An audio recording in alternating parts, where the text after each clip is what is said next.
Pati ikaw, lawyer, pakulong ko na rin dito hanggang mamaya makita mo. God damn it. Mr. Tumbado, malapit ka nang matumba. Kailangang bigyan, Your So, Honor. pati po mga tao sa LTFRB, nandito po sa listahan ito. Karamihan po nandito, Your Honor. And Nandirito sa LTFRB o nandirito sa hearing na to? nandito po sa hearing na to, Okay. Your Saan Honor. po galing yung listahan na yon? Galing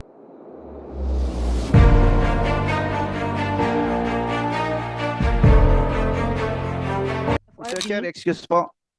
1 minute na lang po yung binigay na allotted time sa akin. Ang tanong ko lamang po, kinaklaro ko lang, Mr. Chair, OIC LTFRB, wala kayong alam na legal na basihan na tama ang pag-impound ng colorum vehicle? Meron o wala po?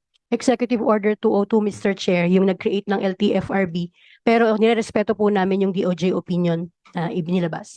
So kung nire-respeto po ninyo ang DOJ opinion at ipina-stop na ninyo ang pag-impound ng mga sasakyan, Mr. Chair, are you saying na mali talaga na impound yung mga colorum vehicles, Mr. Chair?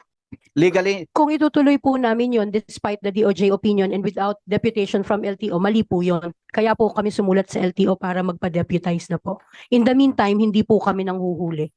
Mr. Chair, kung wala po tayong legal na basihan at sinasabi ng DOJ na illegal mag-impound ng sasakyan, Mr. Chair, maaari po bang malaman sa chairman OIC ng LTFRB, until now, marami kayong impounded vehicles na nabubulok na sa Pampanga na nananatili sa inyong custody, Mr. Chair? Mr. Chair, yes, may mga naka-impound pa po. Nung time na hindi pa po lumalabas yung DOJ opinion. In other words, Mr. Chair, considering na pinaboran po ng DOJ at sinasabing illegal ngayon at pina-stop ng DOJ, Mr. Chair, Mr. Chair, ang una po namin ginawa, pina-inventory po namin yung lahat ng mga pending na apprehensions made during the time na wala pa yung DOJ opinion. Pinasort po natin yan into those admitted at saka yung pending po yung settlement or dun sa appeal. Magkakaiba po kasi yung pwedeng maging treatment ng mga yon under the doctrine po of operative fact, Mr. Chair, na at the time that they were apprehended, there was a semblance of an authority by which the government agency, the LTFRB, implemented and enforced the provisions of EO 202 po.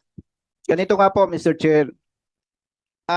In-stop na po ninyo yung panguhuli o pag-impound ng sinasabing colorum vehicles at nagkanda kayo ng inventory. So, very clear na base sa DOJ at sa sagot po ng OIC ng LTFRB, very clear na mali yung pag-impound ng mga sasakyan. Ang tanong, Mr. Chair, kailan po ninyo binabalak ipa-release itong mga impounded vehicles ng LTFRB? Mr. Chair, kaya po namin ginawa yung inventory at saka yung grouping po na yon para mas ma-actionan po ng mas mabilis at ma-release or ma-resolve yung mga apprehension cases according doon sa grouping na ginawa po namin yung mas mabilis na ma-resolve. Yun po yung inuuna namin ngayon. Mr. Chair, considering na marami ng Pilipino, marami ng kababayan natin ang nasakripisyo, ano po ang target date ng LTFRB para ma-settle or ma-release na itong mga impounded vehicles, Mr. Chair? Mr. Chair, we will submit a report on the timeline for the release of all these impounded vehicles. Mr. Chair, yes, Mr. Chair. Mr. Chair, may I respectfully manifest that the officer in charge of LTFRB, Attorney Mercy Jane Laines, be directed to submit the list of impounded vehicles na sa kasalukuyan po ay nasa LTFRB pa, nasa custody pa po ng LTFRB, particular po yung mga apprehended vehicles for the alleged violation of colorum, Mr. Chair. Please comply, Yes. Madam OIC. Yes, Mr. Chair. Thank you. If I may, Mr. Chair, pwede po bang malaman kung kailan i-comply ng OIC ng LTFRB? Mr. Chair, kung pwede pong Monday yung listahan po and yung timeline ng impounded vehicles. You're asking for 1 week. Yes, Mr. Chair. Okay. Mr. Chair, kindly include lang po yung vehicle owners, address, and grounds for impounding or violations, Mr. Chair. Can you do that, Madam? Yes, Mr. Chair. Thank you. Last comment lang, Mr. Chair, kaya po ito ay nag-take advantage po ako na ma-brought out ito sa committee hearing today. May letter po ako sa LTFRB kung di ako nagkakamali. more than 1 month ago na, wala pa pong compliance. Thank you, Mr. Chair. Pursuant to Republic Act 6713, you're supposed to comply with any official communication to your agency within 15 working days. Yes, Mr. Chair, we will trace and act Yeah. accordingly. Thank you. Mr. Chair, maraming salamat po at salamat po ng mga kapwa natin public servants and sa resource persons. Maraming salamat po. Thank you. Now, from the majority, we have the Honorable De Los Santos. You have the floor. Thank you again, Mr. Chair.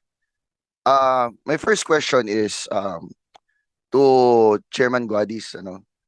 Chairman, from the span of October 9 to October 11, nakapag-usap na po ba kayo ni Mr. Tombado?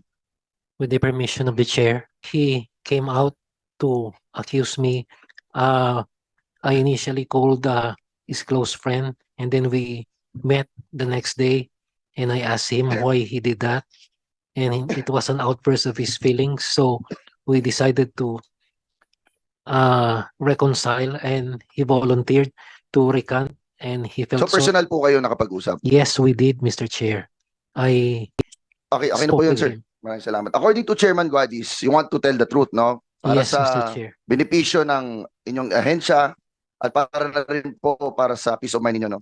And let me remind you, Attorney Guadis, you are under oath. I am fully aware, Mr. Chair. Sabi po ni Mr. Guadis kanina, may kasunduan kayo na ang kapalit ng kanyang pagsasalita ay ang inyong pangalawang buhay. Tama po ba 'yon? I wish to qualify because my reputation has been damaged because of the allegations which are unfounded.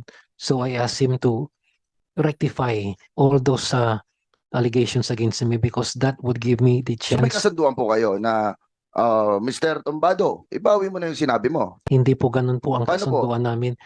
Ako po ay nakiusap sa kanya na sabihin lang ho niya yung totoo at alam ko galit siya sa akin na para naman po Do you malaman ng concur, Mr. Tombado?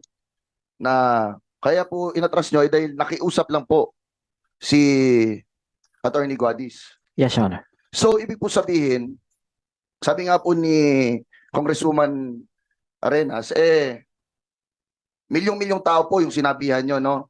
At dahil sa sama ng loob, dahil nalipat po kayo ng posisyon, yung po bang rason? Kaya Hindi ano po ba yung hindi rason rin po ba't kasi sumama yung hindi loob? niya ako napagbigyan na makapagpaliwanag sa kanya regarding dun po sa paninira sa akin ng EA2 niya. So nagtampo po kayo dahil yung inyong boss, hindi kayo Opo. napakinggan Tapos yung araw na yon, kinabukasan may reassignment na po ako.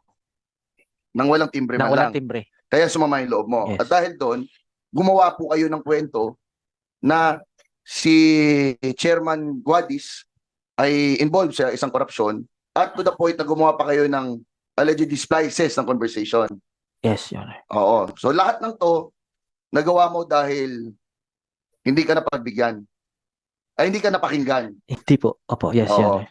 Medyo mahirap lang po, Mr. Chair, paniwalaan na sa simpleng sama ng loob, ang dami na pong actions na nagawa katulad po ng paggawa ng splice. Ako kasi effort yun eh. Napakasipag mo pong tao, Mr. Tumbado, na nakagawa pa po kayo ng splices. Ang tanong ko lang po, yung pag-recant nyo po ba ng iyong statements, talaga po bang of your own goodwill lang po talaga na nirecant yun? O meron po bang mga napangako si Attorney Guadis sa inyo para po kayo ay umatras? And let me remind you, Mr. Tombado, you are under oath and you have spoken to millions of Filipino people na ito ang sinabi mo at ngayon binabawi mo na naman. Yung po recantation ng pagkasunduan po namin, kapalit ng hindi na po siya ako kakasuhan dun sa ginawa kong pag-expose. Bilang isang masugid na public servant, Attorney Guadis, lahat po tayo dito ay utusan ng gobyerno. Papayag po kayo na para i-atras niya lang yung statement niya? Ang kapalit, hindi kayo magkakaso? Para Sir. lang po malinis ang pangalan nyo? Mr. Chair, again, as I was telling previously, my first purpose is to clean my name and that of the agency. The issue of filing a case against him has been left to my lawyer at a later time. Your lawyer's actions are still your decision. Yes, Mr. Your Chair. Honor. we are looking into that possibility, but we are taking it one step at a time. Perhaps, yes, So priority now is to clean up. the priority now is to clean up my name. Thereafter, a few days from now, we will look into the possibility of thinking what if there are any cases that can be filed against him. But But Chairman, let me ask you, what cleanups are these? What actions are these? Simply by talking to Mr. Jeff? because he has cast aspersions on my name, and to me, my name and my integrity are primordial other than anything else. So I have to tell everybody that those allegations are not true. That is what matters to me most. Thereafter, if a vindication is needed in a court of justice, we will do it, but we'll do it one step at a time, sir. So Mr. Chair, you're telling me right now that you did not in any way or any communication offered anything or vice versa to Mr. Jeff Tumbado for him to recant his statements alleged to you. There was no offer of anything. I just appealed to his I just appealed to him to at least to his conscience. Let me remind you, Chairman Guadis, you're under oath. Yes, I am under oath and I'm fully aware of that, Mr. Chair. Okay, thank you, Mr. Chair. My next question here is kay Sir Mar. What are these notes po na sinasabi nyo kanina? These are the notes that have the names of who po? Pangalan po ng mga korporasyon, mga bus companies na nagbigay o mga cooperatives, Your Honor, and names po ng mga sinasabing direktang sinabi na itong mga taong ito ay kailangang bigyan. Your So Honor. pati po mga tao sa LTFRB nandito po sa listahan ito. Karamihan po nandito, Your Honor. And Nandirito sa LTFRB o nandirito sa hearing na to? nandito po sa hearing na to, Okay. Your Saan Honor. po galing yung listahan na yon? Galing po ito kay Mr. Tumbado, Your Honor. Mr. Tumbado, saan po galing yung listahan na yon? Your Honor, pwede ko munang i-confirm yung kung ano po yung sinasabi ng listahan. Meron po kayong listahan na naibigay kay Mr. Valbuena. Ayan na, ipapakita niya. Hindi. Para mabilis po tayo. Ito po ba sulat kamay? Printed po ba to? Ano po ba ito? Message? Screenshot? Ano po ba ito? Your Honor, ito po ay sulat kamay. Sulat kamay po nino yan. Galing po kay Mr. Tumbado po ito. Mr. Tumbado, just for on the record, sulat kamay niyo po ba ito? No, Your Honor, hindi po. Galing po ba sa inyo tong listahan na to? Yes, Your Honor. Saan galing yung listahan? Pinadala din po sa akin. Nino po? Ng isang operator din. Ng isa mong kaibigan Yes. na taga LTFRB. Yes, Your Honor. So, nalalaman niya nangyari, sinumbong niya sa'yo, at sinumbong mo rin kay Mar, okay. So, ito po bang mga notes na to, may amount po ba to? Meron, Your Honor. Okay. Ito pong friend mo na nagbigay sa'yo ng sulat, for the sake of fairness, what is his or her credibility for you to believe na confirmed yung sulat na yan? Kasi Mr. Chair, the reason why I ask is, ikaw ang EA ni Chairman Guadis at that time. So, kung anong sasabihin mo sa kanya, medyo maririnig ni Mr. Guadis yan, baka maniwala. So, para sa'yo, credible ba itong notes na to? Hindi, Your Honor. Hindi credible itong notes na to. Hindi. Mr. Chair, para saan po ba pinag-uusapan natin itong mga notes na to? Para saan po ba si Mr. Valbuena gagamitin itong notes na to? Kung yung mismong source ng notes na to, para sa kanya hindi credible itong mga notes na to. I am confused, Mr. Chair. Sir Valbuena, paki-off nyo muna yung mic nyo para naririnig natin yung iba. Anyway po, Mr. Chair, I think we have established that. But I believe, again, ulitin ko, wala naman po atang nabubuong kwento ng walang source. So, with that, Mr. Chair, I would end my interpellation. And lastly na lang po, sana po, Mr. Jeff Tumbado, save yourself. Iligtas mo sarili mo, magsabi ka ng totoo. Kung ito ba ay kung meron po bang mga nalalaman si Chairman Guadis dito, ano po ba ang rason kung bakit ikaw ay biglang umatras from the span of October 9 to October 11? In the span of 2 days, ikaw ay umatras. Ako'y nagtataka, out of the sudden, bigla kang umatras. Gusto ko malaman ang rason na yan. Alam ko, hindi mo sasabihin sa amin dahil kanina ka pa nagsisinungaling. Pero sana balang araw, lumabas ang katotohanan. Maraming salamat, Mr. Chair. Thank you, Your Honor. Ay, nako. Mr. Tumbado, malapit ka nang matumba. Kasi lumalabas dito, pinapaikot mo lang kami. Mr. Tombado, yung may sinasabi kang una tapos inaamed mo sa susunod na sa mga tanong ng mga ibang nagtatanong sa iyo.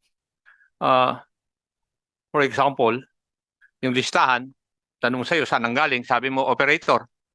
Di ba? Wala naman po akong Hindi, yung Ilalabas. listahan na binigay mo kay Mr. Balbena.